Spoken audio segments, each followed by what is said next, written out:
But things got worse. Nosheen left home 3 times and went to other relatives in Sheffield, but was persuaded to go back to her husband.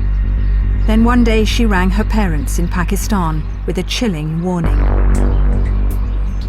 Nosheen said, "Did you sell me to them for money? When you see me next, I won't be alive. I'll be dead." An hour later, the new bride was found on fire in her garden. Her burns are too horrific to show without blurring the photograph.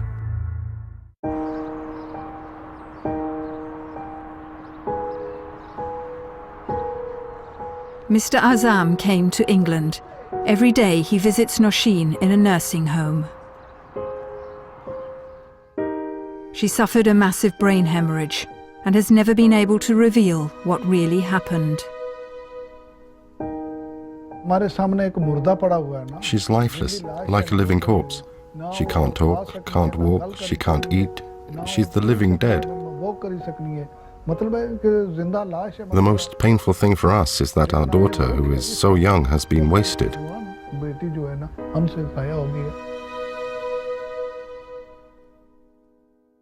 The circumstances are vague. We don't know for sure whether she tried to commit suicide or whether somebody tried to kill her.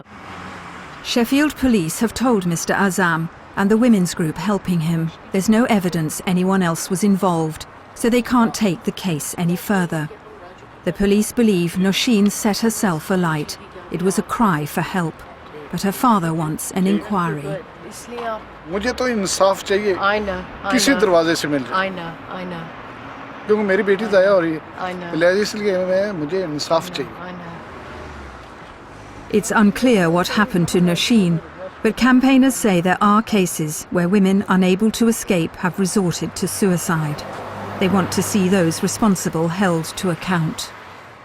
People who drive others to harm themselves in context of violence and abuse and bullying and harassment and intimidating and threatening behaviour are just as much culpable as if they were carrying out the murder themselves.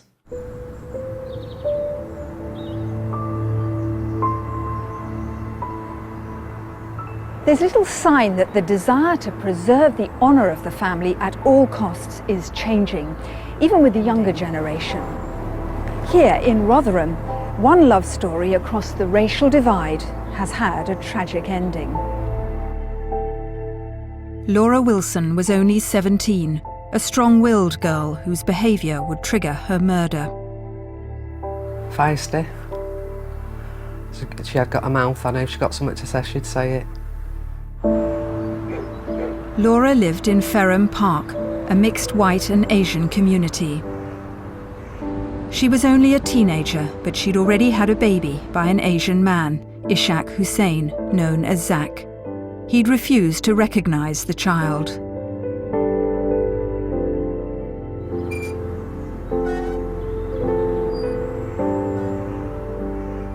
But the boy Laura really loved was his friend, 17-year-old Ashtiaq Ashkar.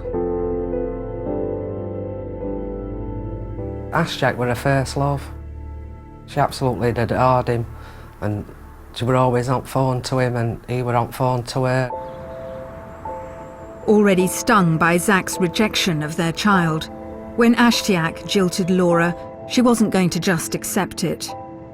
She decided to go and see Ashtiaq's family and Zach's family and tell them that she had relationships with both of them.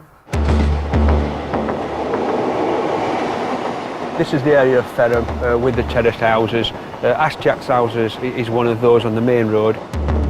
Detective Mick Mason took me to the area where Laura confronted the men's families. Well, their reactions were quite vocal. An argument broke out. One of the mothers tried to hit Laura with a shoe. Laura coming around is not welcome in the Pakistani community. There was a number of meetings between two men, and we believe then that it was decided that Laura had to be stopped.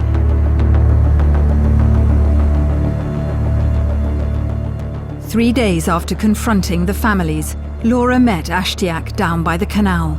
He'd sent her a text. He wanted to see her, alone.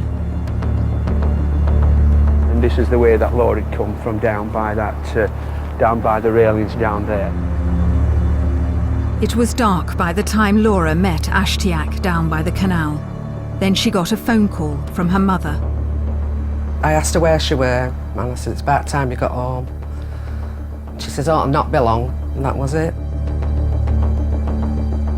That was the last you heard from her? That was the last I heard from her.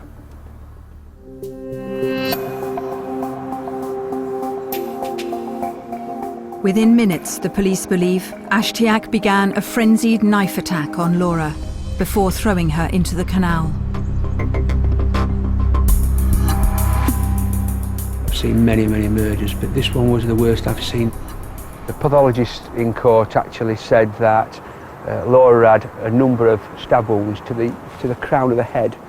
He believed that Laura had been subject to stabbing while she was actually trying to get out of the canal. The knife had been used to physically stop her getting out of the canal. When Laura's body was found, Ashtiak and Zach were arrested and tried for her murder. I think it was about honour and about shame, is that Laura, in their eyes, had brought shame on the family by coming round, and their sons had clearly brought shame on the family as well. Ashtiak was found guilty of killing Laura and sentenced to 17 years in prison. Zach was acquitted. Yeah, I do honestly think it was an honour killing. Putting shame on the family because she needed to be shut up. They need to shut her up. And they did. That's what they did. What happened to Laura Wilson shows that honour can be just as important to young people born and brought up here as it is to their parents. I thought this was a generational thing. It was something that would die out with my generation. Unfortunately, I've come across very young people who think the same way. One example, a young man, 20 years old, he said to me, Nazir, don't you understand? He said, man is a piece of gold. He said, woman is a piece of silk. If you drop a piece of gold in mud, you can wipe it clean. But if you drop a piece of silk in mud, it's stained forever. That is his view of women. That is why he thinks that women must be controlled, that their behavior cannot be allowed to just go unchecked. And so that's a 20-year-old. To find out more about the attitudes of the younger generation, we carried out an opinion poll of young Asians, men and women. Over 2/3 agreed families should live according to the concept of honour. Interestingly, the younger age group, between 16 and 24, felt more strongly about it. At first, only 6% of the total said it was right to physically punish a woman who brings dishonour on her family. But that went up to 18%, nearly 1 in 5, when presented with a specific list. Disobeying a father, marrying someone unacceptable or wanting to end a marriage. Young Asian women are just as likely as men to say they should be punished.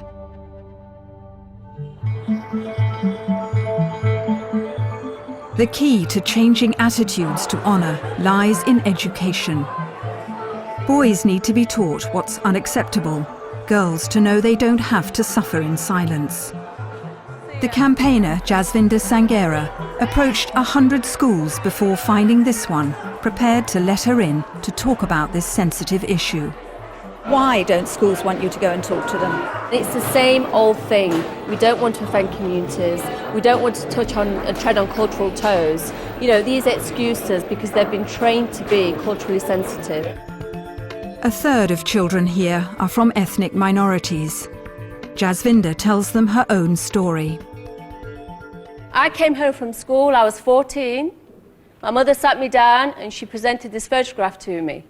And she said, Jasvinder, this is the man you are going to marry. And I said, but Mum, I want to finish school.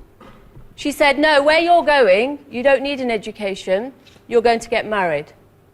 This school already has some experience of the forced marriage and honour abuse she's describing.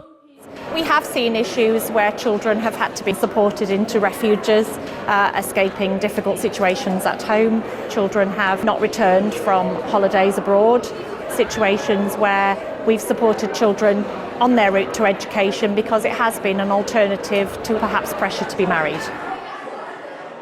It's important to have a debate and to ask questions. The majority of experts argue that the root cause of honour crime lies in forced marriage. A forced marriage is where your family cross the line, you're saying no, and they're forcing you to do it. That's abuse. That's child abuse. It's wrong. And sometimes what we also The government is now considering making forced marriage a criminal offence. on a one-to-one. There are probably about 10,000 of those a year in this country every year. So we're looking at a substantial problem, and we're just, I think, scratching the surface. Forced marriage is the earthquake, and what's followed is a tsunami of domestic abuse, sexual abuse, child protection issues, suicide and murder. And so if we can tackle forced marriage, then we can prevent all these other things from happening. But the signs so far have not been encouraging. 3 years ago, all public agencies in this country, thousands of organisations, were given these statutory guidelines in order to tackle forced marriage and honour abuse. But in a recent review, only 81 even responded. The government admits it's disappointing, shows inconsistency and a lack of commitment.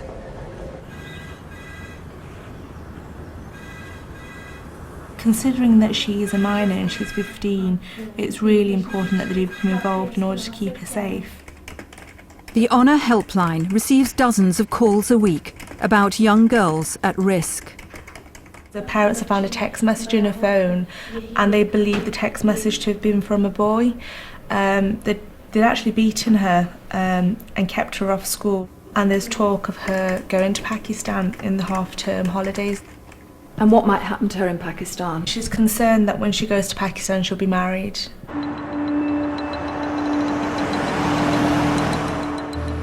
Jasvinder is still fighting reluctance in some quarters to face the problems caused by the Honour Code. I've yet to see community leaders, religious leaders, Asian councillors, politicians give real leadership on this. They don't, because they know it makes them unpopular. They know this is happening, and to know that significant abuse in your communities is happening and not to demonstrate real leadership on this is extremely irresponsible, it's morally wrong and it's morally blind.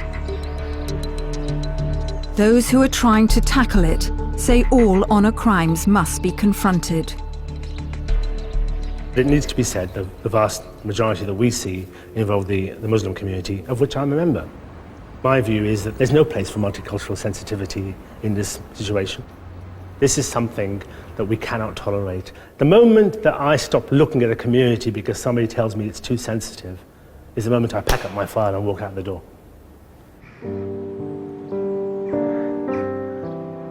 But until young men reject violence in the name of honour, others will die. Everybody misses her. We can't fetch her back.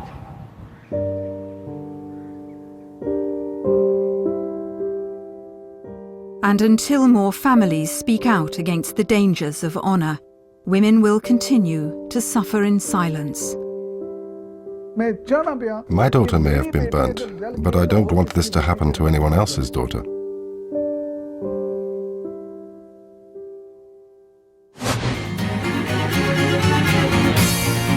For details of organisations which offer advice and support, go online to the Panorama website or call the BBC Action Line to hear recorded information on